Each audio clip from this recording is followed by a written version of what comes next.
I would always see things, even on social media, like, oh, if you're going to complain, why'd you have kids? You knew kids were going to be hard. Why'd you have kids? And the funniest part for that for me is that usually comes from people who don't have kids. Because if you have kids, you kind of know, like, rather you plan for, like, you could plan down to the T for your kids, and you're still going to complain about them because they're annoying. Like, they're annoying. Parenting is hard. You acting so brand new, but I figured you out. But you switch up when there's no one around. Hey guys, welcome back to the Just Healing Podcast. My name is Jasmine. I am your host. And in this space, we are very transparent. We're very vulnerable. We cry, we laugh. But my favorite part of this space is that I'm able to come and not only heal, but just be my true, authentic, petty little self. Because if we don't do anything else in the Just Healing space, we're going to be petty. So if that's what you're about, or if you just want to hear a little bit more about my healing journey or others' healing journey, stay tuned. Because I think you're going to like it here. It could just be me. I could be being a little biased, but I think you're going to like it here. So I love to start off all of my episodes with a segment I like to call Healing with Feelings. A lot of the time, we find ourselves, in these situations where people are asking us, how are you feeling? And we're just pretty much saying, okay. And maybe I should stop saying we and speak for myself.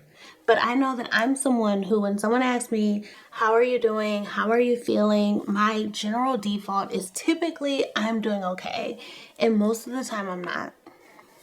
And so I came up with Healing with Feelings because I really realized that the only true way to heal is by being open about what you're feeling.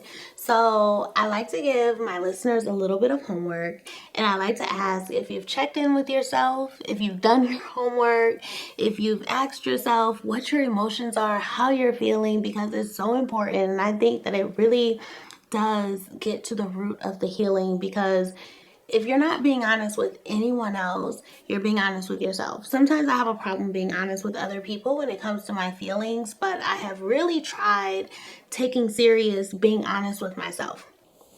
So, now that that's out the way, I honestly, if I'm being honest, if I'm being transparent, if I'm being vulnerable, I'm not gonna cry. I don't feel like crying, but I'm a little frustrated. That is probably my mood. And it wasn't that earlier today, but that is what it has shifted to. And before I go into why I'm frustrated, I just want to say that that's another thing in your healing journey. I feel that there are going to be times where one minute, one part of the day you feel great, and then the other part of the day you're like, I felt way better earlier. Why don't I feel like that anymore? And I think it's just part of the journey. But I mean, earlier today, I kind of just felt normal. Like, I don't really think I had like a real, I just was like normal. But towards the end of the day, I definitely am frustrated, a little anxious, but trying to actively fight off more so of the anxious feeling. But I'm definitely frustrated, and I'm really trying to be in the space of putting my faith in the Lord, number one, putting my faith in the Holy Spirit, but also putting my faith in myself and not allowing anyone to put fear into me. I think I've been living in fear for so long. I've been living in fear for years, just fear of saying anything.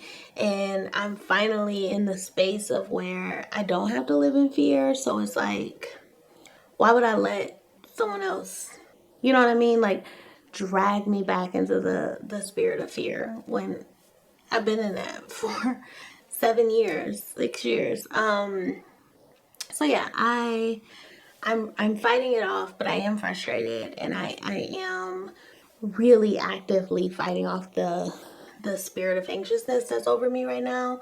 I mean, even down to filming today, like, if I'm being honest, y'all almost didn't get an episode because that is just how much the news that I got kind of just shook me up and redirected me into a space that I wasn't in, and that it's just not a good feeling. But I'm doing okay. I feel like I'm doing okay. I feel like I'm filming. That's always good. And so this is like my safe space. This is definitely a feeling of therapy, even though I'm talking to you guys, but kind of talking to myself before it gets to you guys. It still feels like a space of therapy, and I love that. My healing hack. So I like to do healing hacks of different things that make me kind of like a sense of self-care in a way, but something that I'm doing that is helping with my healing journey. And initially, I don't know if you guys noticed, but I was attempting to have my hair the same for every episode, so you guys got used to seeing what I look like. And to be honest, this week I really was like, that's not who I am though. Like, I always change my hair. That's just part of me. It makes me feel good. I love the change of hair because I just feel like it changes your personality. It changes the way you feel. And so that is my healing hack. Girl, throw on a wig. Throw on that wig. It doesn't matter what color it is. It doesn't matter what length it is. If you want a different look, make your look different. And I'm just really glad that I didn't kind of make myself like change my hair back to a bob of the typical look of, how I'm used to looking on my podcast, because at the end of the day, I want you guys to know me authentically. I want you to feel like you're one of my friends, and all my friends know I always change my hair. So that's just something to know about me. I wanted to talk about today something that has, I don't want to say been heavy on me, but I definitely have been thinking about it more and more and more every time it comes up, and it comes up pretty often. And so I really just wanted to speak on it because I don't think enough people speak on it. I shouldn't say I don't think enough people speak on it.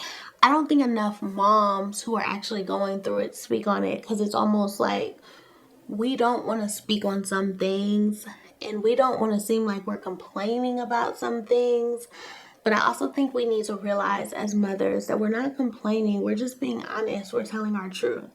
And so I just wanted to talk about anxiety that comes with being a single mom. And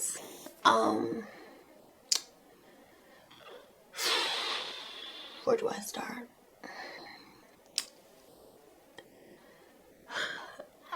I touched on in my first episode how I just never felt like I would be a single mom. And I think a lot of the reason why I never thought I would be a single mom correlates with the reason why I didn't leave my marriage when I had the chance, why I didn't leave the relationship before it became a marriage, because in my mind I'm not thinking about anything wrong in this relationship. And it wasn't just wrong, it was like detrimentally wrong.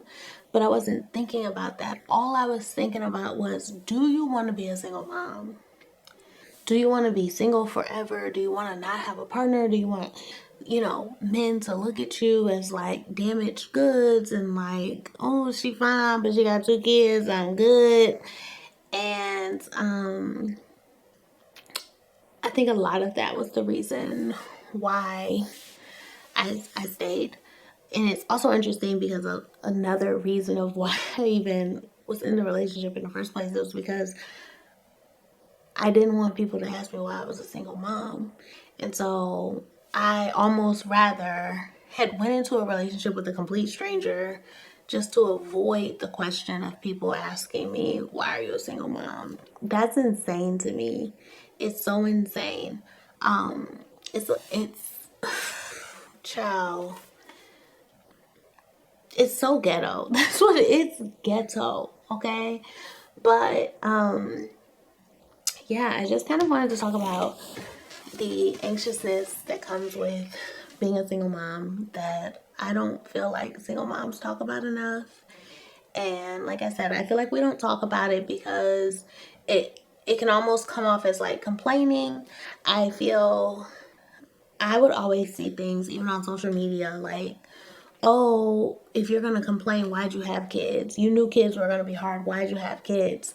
And the funniest part for that for me is that usually comes from people who don't have kids. Because if you have kids, you kind of know, like, rather you plan for, like, you could plan down to the T for your kids, you're still going to complain about them because they're annoying. Like, they're annoying. Parenting is hard work, number one. And parenting by yourself and taking on the load of everything is 35,000 times harder. I don't care what anybody says, because you're literally having to play both sides. You're having to be the rule maker and the rule breaker. You're having to be the mean parent and the fun parent in the same hour. And it's insane because you're trying to wear all these different hats. But for me, I feel like the way the anxiety creeps up the most is definitely during breaks. So, and when I say breaks, I don't mean like school breaks. I quite literally mean breaks. So, let's just say like my sister, oh, I have a perfect example. My sister and my brother-in-law took the kids to like a Cowboys family day or something. So the NFL Cowboys team had like a family day. They took them, and that day, like I had all the plans of like filming, making multiple podcast episodes, and I was very conflicted on, do I make podcast episodes or do I clean? Because I need to clean. And these are the things that are going through a single mom's head because we don't have the leisure and the luxury of, being able to have a break, but also clean up. Or, it's just that juggling, deciding, like, what do I do during this break? And I just yearn for a partnership where, my husband is like, I got them. Like, go do whatever you want. I don't care. Like, go. I don't care. And just not only that trust in a relationship that unfortunately I didn't have in my marriage. I feel like if I even said I was going out to eat with a friend, it was like, oh, are you sure you went out to eat with that friend or did you go somewhere else? And I say, you know, that break and freedom in single motherhood. But honestly, like, I didn't have it when I was married. I can remember my last, was it Mother's? Yes, Mother's Day in my marriage. It was actually a couple days before Mother's Day. And my daughter had been friends with a little girl at daycare, and her mom had invited her over for a play date, and I was really cool with the mom, so of course I was like, yeah, of course, like, we'll come over, we'll hang out, we'll do a little mommy hangout, they can do a girls hangout, it'll be great. Whew. Not me yawning. And I remember even that was just taken so out of context. So it was almost like everything I did as a mom that wasn't directly in the house where, it was known what I was doing, I was being accused of doing something else. And that was hard for me because I've just never been in relationships where I was accused of things. And so it was difficult navigating not taking up for myself because then I also feel like I look and sound crazy. But also just not being able to enjoy myself. Like, it literally was just, you're a mom. And so I think that trickled in into this hyper independence, hyper independence motherhood journey, if you will. That when someone offers to watch your kids, you're like, okay, let me be Speedy Gonzalez and get everything I need to get done in the world out right now. And that's impossible. And so I don't know how to fix it. I really don't. I do take the wins that I do have. So I dance at church, which makes me really happy because if you know me, you know I love dance. Dance is my first passion, my first love. And so I love dance. I love dancing in church because I feel like it's really the only form of dance that if you need to go off the grid a little bit and change up the choreography, or if you're just in the spirit, you need to switch up some things, you just need to wave your hand. Woo, Jesus, yes. If you guys are seeing the visual right now, you definitely just witnessed me waving my hands and saying, "Oh Jesus, yes." That wasn't just a sound effect. That actually has a visual to it. But yeah, you're able to just really bask in the worship. And so I love worship dancing. I love dancing at church. I love praise dancing. And so being able to do that at such a church that I have so much respect for and just love. It's just been an amazing feeling, and having a village, because I also have to address that I do have a village. Like, it's not easy. I feel like as a single mom, I can definitely say it doesn't matter. Let me not say it doesn't matter. Even with a village, you're still doing it, a lot of it, by yourself. But I appreciate my village so much because they allow me to do the things that I want to do and not only the things that I have to do. So I feel like sometimes you get family members, grandparents, aunts, uncles, whatever, and they're just like, okay, I'll watch your kid, like if you have to go to work. But I feel like you have some people who will be like, girl, you want to dance at church? That's on you. Go dance at church. Figure out what to do with your kids. I'm not watching your kids while you go dance at church. So I definitely appreciate my sister, of course, and my kid's pediatrician for stepping in and watching my kids while guys, because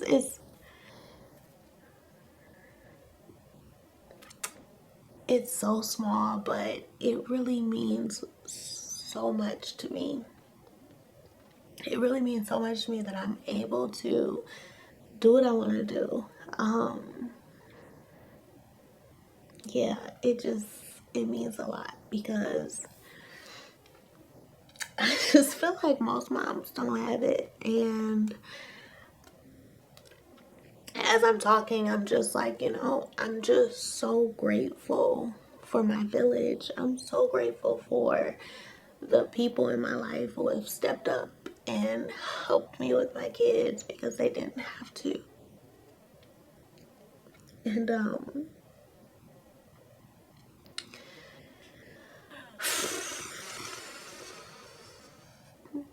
I'm just grateful.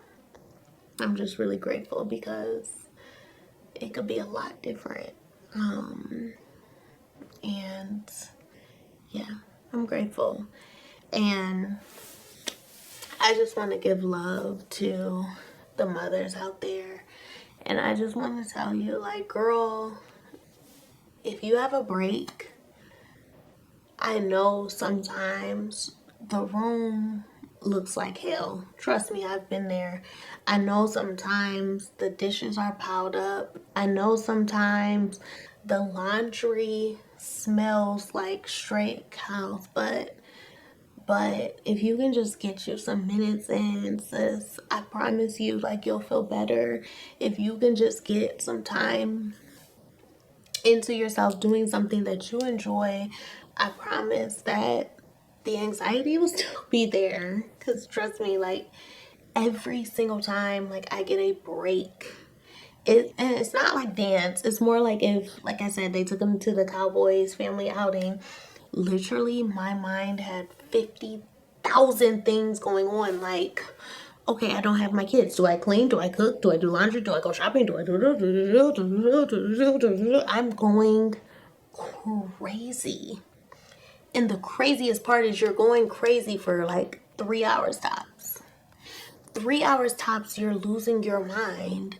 Well, you could have just took a nap and been over. Like, because the thing about it is, you don't know when you're going to get another break. And so I have also learned to try to use the tiny little breaks I get where, like, sometimes my kids want to hang out with each other. And I'm like, oh, this is glorious. And when they do that, that is the times where I'm like, let me sneak in and try to clean up or do something really small, because that is the type of breaks that you're supposed to do that in, so that you don't have this anxiety when you actually get a break. I hope that made sense to you guys.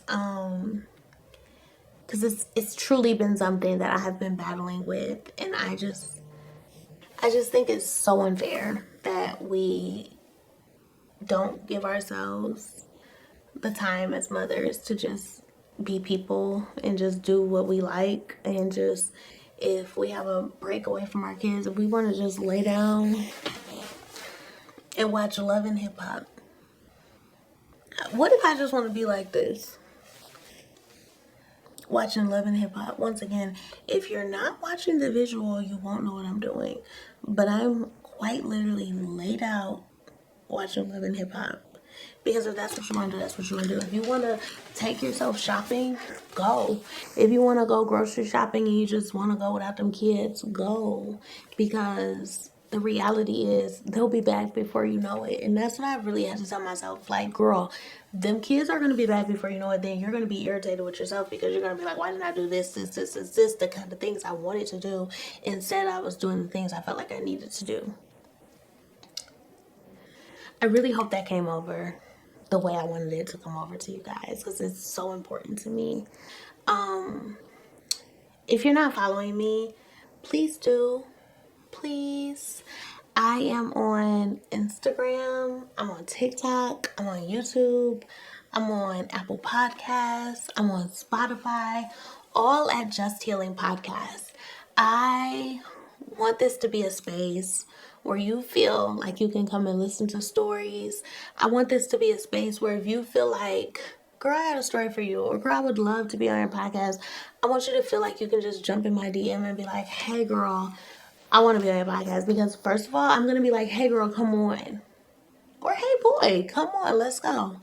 So let me know. Let's engage. Let's talk. Let's continue to heal together, to grow together, to cry together, to be vulnerable together, to be petty. I don't think I've actually been petty this whole episode. I don't know. I might have to wait for the replay. But yeah, I'm so excited. I think every time I film, I get a little more excited. Even if there's not a ton of views, even if there's not a ton of listens, I still get a little more excited, because I'm just like, this may be the episode that one woman needed to hear. This may be the episode that one man needed to hear. This may be the episode that one person needed to hear. And that is what I'm doing this for. So I hope you guys enjoyed. I will definitely, talk to you in my next episode. If this resonated with you, please let me know some things that you plan to do, especially during this holiday season. I don't know, get you a sitter, get you a family member possibly to come out and do something that you enjoy for yourself. Don't think about them kids. Do not think about them kids. Do something for you. Do something that you enjoy. If that is just sitting around listening to Just Healing Podcast, just a little shameless plug there, then do that. But I really want us to get to a place where we don't feel bad for doing what we want to do. I love you guys. I'm so excited to be in this space healing with you. I just know that it's only the start, and the start of things can be scary, but it's only the start. And I'm so excited to not quite get to the finish line, but just to take this run with you guys, to take this journey with you. It is going to be so exciting. And I feel it. I think sometimes I do get a little discouraged, but deep down I feel it. So, again, if you're not following me on Instagram or TikTok, please do at Just Healing Podcast. If you want to hear this podcast or watch, you can hear at Apple Podcasts and Spotify at Just Healing Podcast. And of course, right here on YouTube, you can watch me on at Just Healing Podcast as well. I love you guys, and I can't wait to have another conversation with you. I can't wait to get to another space of healing with you. And yeah, I'll see you in the next one. Bye.